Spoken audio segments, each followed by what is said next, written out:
deeply sorry for your loss, but it is the only remedy this court can provide." The judge looked back at Gary, her expression hardening. "Judgment for the plaintiff in the amount of $4,500. You owe your sister the full appraised value. Perhaps writing that check will teach you the true cost of laziness." The gavel fell, echoing loudly in the quiet courtroom. Brenda Higgins closed her binder. The victory felt hollow, as lawsuits between family members always do. She walked out of the courtroom, leaving her brother behind to figure out how to pay a massive debt over a clock that was already miles away, ticking in someone else's living room. Chapter 11: The Cabo Mirage. The promise of white sand, bottomless margaritas, and escaping the relentless gray slush of a Midwestern February is a powerful intoxicant. For Maya Lynn, a meticulous graphic designer who planned her life in color-coded spreadsheets, a trip to Cabo San Lucas was exactly what the doctor ordered. The plan was simple. Maya and her best friend, Harper Davis, would split an all-inclusive 5-day resort package. Since Maya had a premium travel credit card, she fronted the $3,000 cost for the flights and the luxury twin-bed suite. Harper promised to Venmo her half of the money, $1,500, by Friday. Friday came and went, then another Friday. Whenever Maya brought it up, Harper had an excuse ready. Her car needed new brakes. Her dog had a sudden vet bill. "Don't worry, babes," Harper assured her over brunch.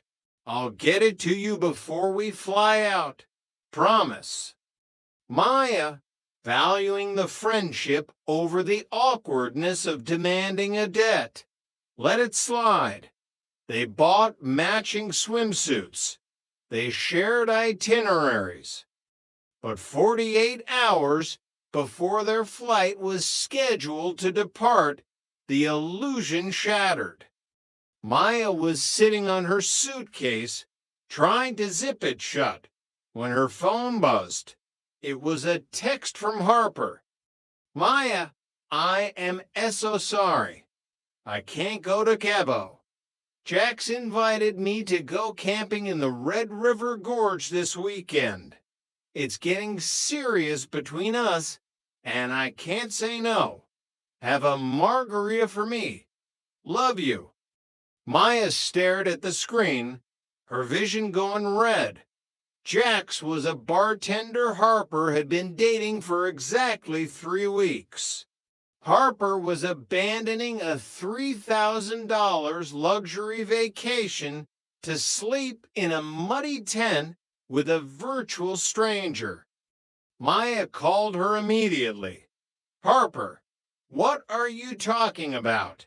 Our flight is on Thursday morning. I paid for everything." I know, Harper said, sounding breezy and distracted. "But the package is non-refundable anyway, right? So it's not like you get the money back if I don't go. You get the whole room to yourself. Total luxury. You owe me $1,500. Maya yelled into the phone. "I can't pay for a trip I'm not going on. Maya, that's not fair. Gotta go. Jax is here. Have fun in Mexico." Maya went to Cabo alone. She drank the margaritas. She sat on the beach. She enjoyed the luxury suite. And the moment the plane touched down back in the Midwest, She drove straight to the courthouse and filed a small claims lawsuit. Case for 1129. Lynn v. Davis. The two former friends stood at the podiums, the icy chill between them colder than the February wind rattling the courthouse windows. Maya presented her credit card statements and a printed stack of text messages confirming the initial agreement to split the trip. Ms. Davis, the judge said, her tone dangerously even. You agreed to go on a trip. Ms. Lynn paid for it on the explicit condition that you would reimburse her for half.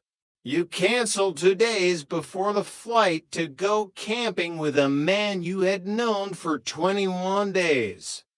Harper adjusted her scarf, trying for a sympathetic smile. Your Honor, things come up. It's a free country. I shouldn't have to pay for a vacation I didn't actually take. Maya still went. She used the hotel room. She used the resort credits. Ms. Davis, the judge interrupted, leaning over the bench. A verbal agreement, backed up by corroborating text messages where you repeatedly promised to pay her, is a binding contract. You do not get to unilaterally dissolve a contract because you found a more appealing social engagement. But she got a private suite out of it. Harper protested. She wasn't out any extra money. She was out your money, the judge corrected sharply. When you commit to sharing a financial burden, you lock the other person into that financial reality. She booked a $3 package because she expected to only pay $1. $500. She relied on your promise to her detriment. The judge picked up the stack of text messages. I am looking at your message here. Sent 48 hours before departure. I can't pay for a trip I'm not going on. That's not fair. Let me tell you what isn't fair. Ms. Davis, treating your friends like interest-free credit lines and backing out on your financial obligations because of a new boyfriend. The judge set the papers down and grabbed her pen. Friendship requires respect, and adulthood requires accountability. You showed neither. The judge signed the paper. Judgment for the plaintiff in the amount of $1,500 plus court costs. You are going to pay for that Cabo trip, Ms. Davis, whether you got a tan or not. The gavel came down. Maya picked up her purse, feeling a deep sense of closure.